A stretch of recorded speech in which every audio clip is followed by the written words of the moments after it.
Gimanduan karon ni Police Colonel Manan Muwarip ang City Director sa Davao City Police Office.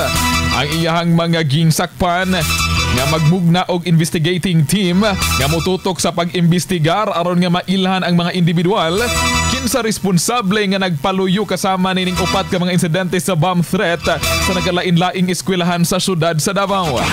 Samala pa ni Muwarip nga sa upat ka naglain-laing nga tulungaan sa syudad, pulos negatibo hinuon sa eksplosibo human sa makuting inspeksyon o clearing operation nga gihimo sa City Explosive and K9 Unit.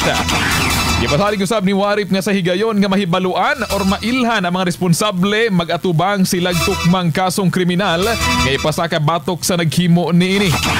Ibahinom naman usab sa opisyal ang publiko nga dili magpakatag og sayop nga impormasyon, ilabi na ang mahitungod sa hulga sa pagpamomba diin giawhag usab niya ang tanan nga magpabiling kalmado, magmabinantayon og responsable nga magpadayon usab sa pagtinabangay aron nga mapatunhay ang kahapsay og kalinaw sa dakbayan sa Davao.